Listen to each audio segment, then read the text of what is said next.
So 2012லேருந்து 2024 group 4 வரைக்கும் கேட்டிருக்கக்கூடிய கொஷின்ஸ்லேருந்து சிற்றிலக்கியங்கள் இந்த டாப்பிக்கில் கேட்ட கொஸ்டின்ஸ் மட்டும் செப்பரேட்டாக தொகுத்து கொடுத்துருப்பேன். ஸோ இதிலிருந்து ஃபஸ்ட்டு ஒரு கொஸ்டின் பார்ப்போம். அம்மானை பற்றி தவறான ஒன்றை தேர்வு செய்க.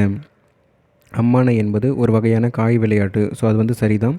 அதுக்கடுத்ததான் அம்மானை என்பது சுவையான ஒரு உரையாடல் விளையாட்டு. அதுவுமே சரிதான். அதுக்கடுத்ததான் அம்மானை விளையாட்டை 10 பேர் இணைந்து விளையாடுவர். ஸோ அது தப்பு. அம்மானை விளையாட்டை 3 பேர் இணைந்து விளையாடுவர் அப்படின்னு சொல்லி கொடுத்துருக்கணும். ஸோ அதுக்கடுத்ததான் அம்மானை என்பது பெண்கள் விளையாடுவதற்கு ஏற்றது. ஸோ அதுவுமே சரிதான். ஸோ ஃபஸ்ட்லேருந்து பார்ப்போம். ஸோ அம்மானை என்பது ஒரு வகை காய் விளையாட்டு தான். அம்மானை என்பது ஒரு உரையாடல் விளையாட்டு தான்.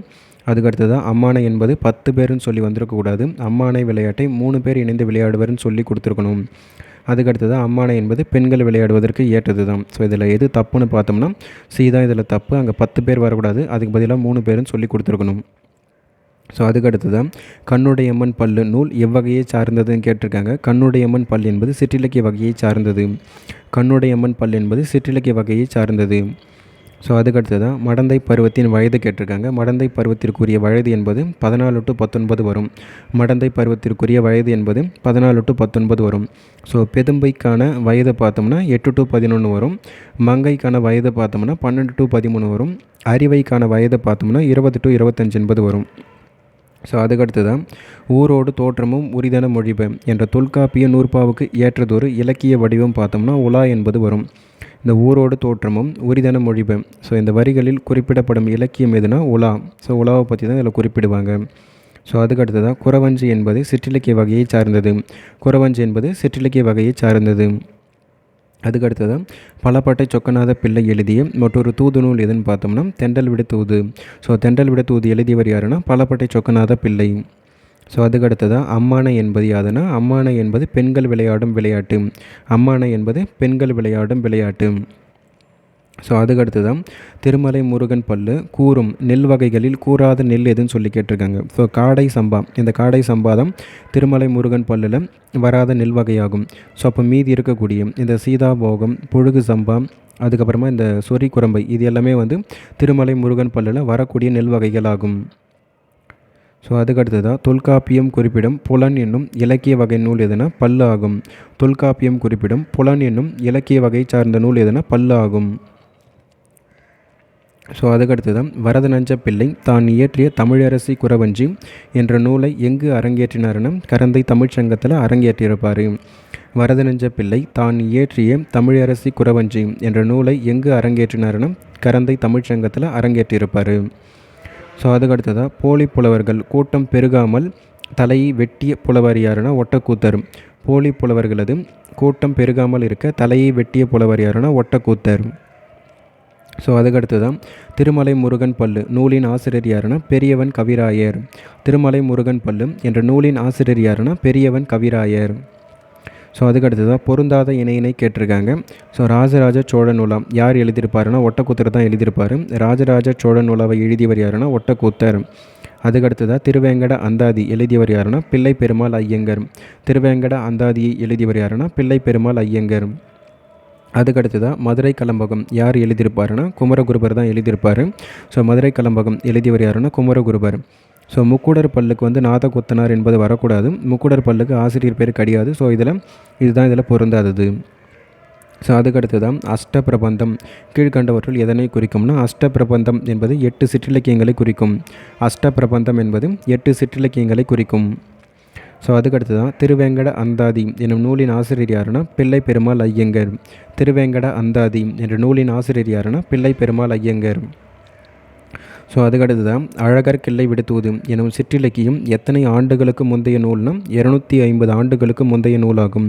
அழகர் கிள்ளை விடுத்துவது எனும் சிற்றிலக்கியம் எத்தனை ஆண்டுகளுக்கு முந்தைய நூல்னா 250 ஆண்டுகளுக்கு முந்தைய நூலாகும்.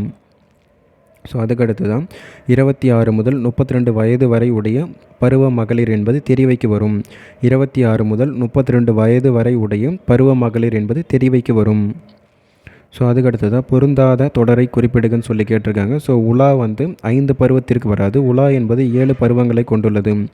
உலா என்பது 7 பருவத்திற்கு உரியதாக இருக்கும். கலம்பகம் என்பது 18 உறுப்புகளை கொண்டுள்ளது. ஸோ அது சரிதான். பிள்ளைத்தமிழ் என்பது 10 பருவங்களுக்கு உரியது. அதுவுமே சரிதான். அதுக்கடுத்து தான் பரணி என்பது 509 தாழிசைகள் கிடையாது. ஸோ அங்கே 599 தாழிசைகளை சொல்லி கொடுத்துருக்கணும். பரணி என்பது 599 தாழிசைகளை கொண்டுள்ளது.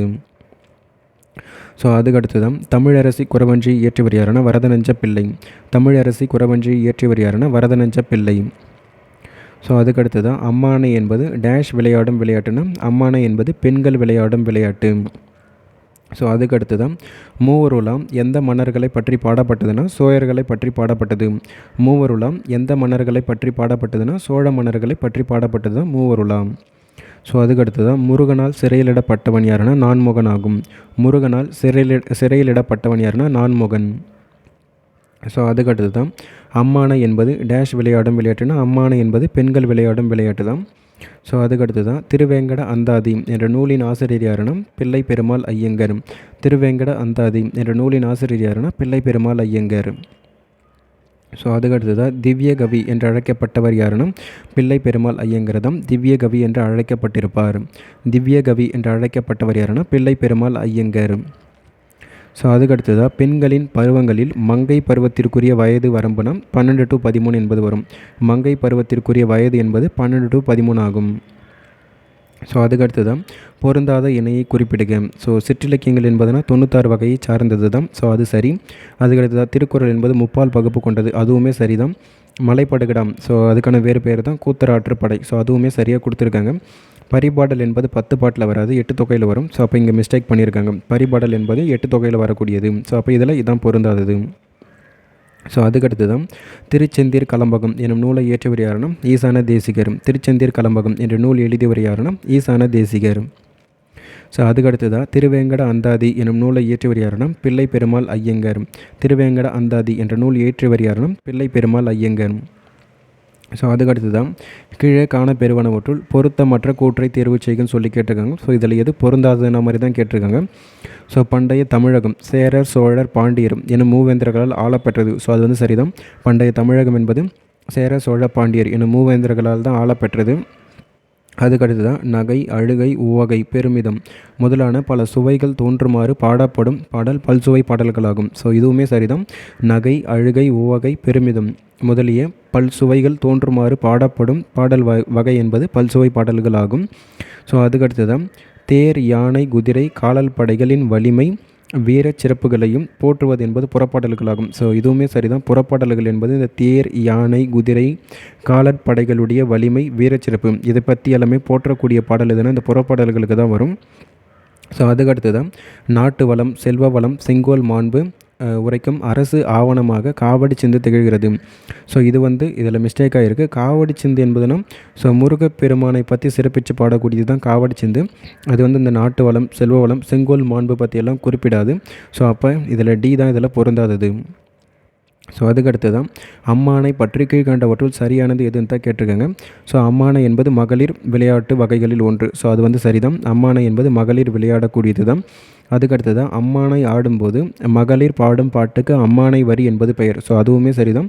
அம்மானை ஆடும் பொழுது மகளிர் பாடும் பாட்டுக்கு அம்மானை வரி என்பது பெயர். அது சரியாக கொடுத்துருக்காங்க. அதுக்கடுத்ததாக பாடிக்கொண்டு பந்துகளை உருட்டி விளையாடுவது பந்து விளையாடல் ஆகும். ஸோ அம்மானை என்பது காய் விளையாடலுக்கு வருமே தவிர்த்து பந்து விளையாடல் என்பது வரக்கூடாது. ஸோ அப்போ 3வது என்பது தப்பு. அதுக்கடுத்து தான் அம்மானை பாடலில் ஒரு கருத்து வினா எழுப்பி அக்கருத்தை மறுத்தல் இரண்டுக்கும் பொருந்தும் வகையில் ஒரு செய்தி முடிவில் ஒரு நீதி இடம்பெறும். ஸோ இதுவுமே தப்பு தான். ஸோ அம்மானை பாடலில் பொறுத்தவரைக்கும் மொத்தம் 3 பேர் விளையாடுவாங்க. அதில் முதலாம் அவர் வந்து இரண்டாம் அவர்கிட்ட வந்து ஒரு கருத்து தெரிவிப்பாங்க. அது குறித்து மூன்றாவதாக இருக்கிறவங்க வந்து அதுக்கான விடை வந்து கூறுவாங்க. ஸோ இதுதான் அம்மானைக்கான பாடலில் வந்து இருக்கக்கூடிய அந்த 3 பேருக்கு இடையில் நிகழக்கூடியது. ஸோ இங்கே வந்து பார்த்தோம்னா அம்மானை பாடலில் ஒரு கருத்து அது வினா எழுப்பி அக்கருத்துக்கு வந்து மறுப்பு தெரிவிக்கிறாங்கன்னு சொல்லி கொடுத்துருக்காங்க. இது வந்து தப்பு. அதுவும் இல்லாமல் இரண்டுக்கும் பொருந்தும் வகையில் ஒரு செய்தி முடிவில் ஒரு நீதின்னு சொல்லி கொடுத்துருக்காங்க. ஸோ இந்த மாதிரி வரக்கூடாது. ஸோ அப்போ இதில் எது பொருந்தாதுன்னு பார்த்தோம்னா 3வது 4வது வந்து தப்பாக கொடுத்துருக்காங்க. எது சரின்னு பார்த்தோம்னா 1வது 2வது மட்டும்தான் சரி. அம்மானை என்பது மகளிர் விளையாட்டு தான். ஸோ அம்மானை விளையாடும்போது அந்த மகளிர் பாடக்கூடிய பாட்டுக்கு அம்மானை வரி என்பது பெயர். ஸோ 1, 2 மட்டும்தான் இதில் சரி. ஸோ அதுக்கடுத்து தான் சிற்றிலக்கியத்திற்கு பொருந்தாத நூலை காண்கன்னு சொல்லி கேட்டிருக்காங்க. ஸோ நீலகேசி என்பது 5 காப்பியங்களில் வரக்கூடியது. ஸோ அதனால் இதுதான் இதில் பொருந்தாதது. மீதி இருக்கக்கூடியதெல்லாம் சிற்றிலக்கிய வகைகளில் வரக்கூடியது தான். ஸோ சதகம் மூசல் பதிகம் எல்லாம் சிற்றிலக்கியத்திற்கு வரும். நீலகேசி என்பது ஐஞ்சிறு காப்பியங்களில் வரக்கூடியது. ஸோ அதுக்கடுத்து தான் சரியான வைப்பு முறையை கண்டறிக. ஸோ அந்த பேதை, பெதும்பை, மங்கை, மடந்தை. ஸோ அந்த உலாவில் அந்த பெண்களுடைய 7 பருவங்கள் வந்து பார்த்தீங்கன்னா அந்த ஆர்டர் கொடுத்துருக்காங்க. பேதை, பெதும்பை, மங்கை, மடந்தை என்பது வரும். ஸோ அதுக்கடுத்து தான் சிற்றிலக்கிய வகைகளில் கூறாத பாட்டியல் எதனா. ஸோ சிற்றிலக்கிய வகைகளை பற்றி கூறாத பாட்டியல் எதனா. இந்த வரையறுத்த பாட்டியல் என்பது சிற்றிலக்கிய வகைகளை பற்றி கூறாது. வரையறுத்த பாட்டியல் என்பது சிற்றிலக்கிய வகைகளை பற்றி கூறாது. மீதி இருக்கக்கூடிய இந்த பிரபந்த மரபியல், பன்னிரு பாட்டியல், நவநீத பாட்டியல் இது எல்லாமே சிற்றிலக்கிய வகைகளை பற்றி குறிப்பிடும். பிரபந்த மரபியல், பன்னிரு பாட்டியல், நவநீத பாட்டியல் எல்லாமே சிற்றிலக்கிய வகைகளை பற்றி குறிப்பிடும். வரையறுத்த பாட்டியல் என்பது சிற்றிலக்கிய வகைகளை பற்றி குறிப்பிடாது. ஸோ அதுக்கடுத்து தான் நூலாசிரியர்கள் வந்து சிலது வந்து பொறுத்துக்க கொடுத்துருக்காங்க. ஸோ திருக்குற்றால குறவஞ்சி யார் வந்து பாடியிருப்பாருன்னா திரிகுட ராசப்ப கவிராயர். திருக்குற்றால குறவஞ்சி எழுதியவர் யாருன்னா திரிகுட ராசப்ப கவிராயர். அதுக்கடுத்து தான் ராவண காவியம். ராவண காவியம் என்பது புலவர் குழந்தைக்கு வரும். மீனாட்சி அம்மை குரம் என்பது குமரகுருபருக்கு வரும். தில்லை கலம்பகம் என்பது இரட்டை புலவருக்கு வரும். தில்லை கலம்பகம் என்பது இரட்டை புலவருக்கு வரும். மீனாட்சி அம்மை குரம் என்பது குமரகுருபருக்கு வரும். ராவண காவியம் என்பது புலவர் குழந்தைக்கு வரும். திருக்குற்றால குறவஞ்சி என்பது திரிகுட ராசப்ப கவிராயருக்கு வரும். ஸோ அதுக்கடுத்து தான் வெப்ப தடுகளத்து வேழங்கள் ஆயிரமும் கொப்பதொரும் களிற்றால் கொண்டேன். இவ்வரிகள் யாரை குறிப்பிடுகிறதுனா ராஜேந்திரனை பற்றி குறிப்பிடுகிறது. வெப்ப தடுகளத்து வேழங்கள் ஆயிரமும் கொப்பதொரும் களிற்றால் கொண்டேன். இவ்வரிகள் யாரை குறிப்பிடுகிறதுனா ராஜேந்திரனை பற்றி குறிப்பிடுகிறது. ஸோ அவ்வளோதான் சிற்றிலக்கியங்களிலிருந்து கேட்டிருக்கக்கூடிய கொஷின்ஸ் எல்லாமே பார்த்துட்டோம். ஸோ அடுத்து ஒரு டாப்பிக்கில் பார்ப்போம்.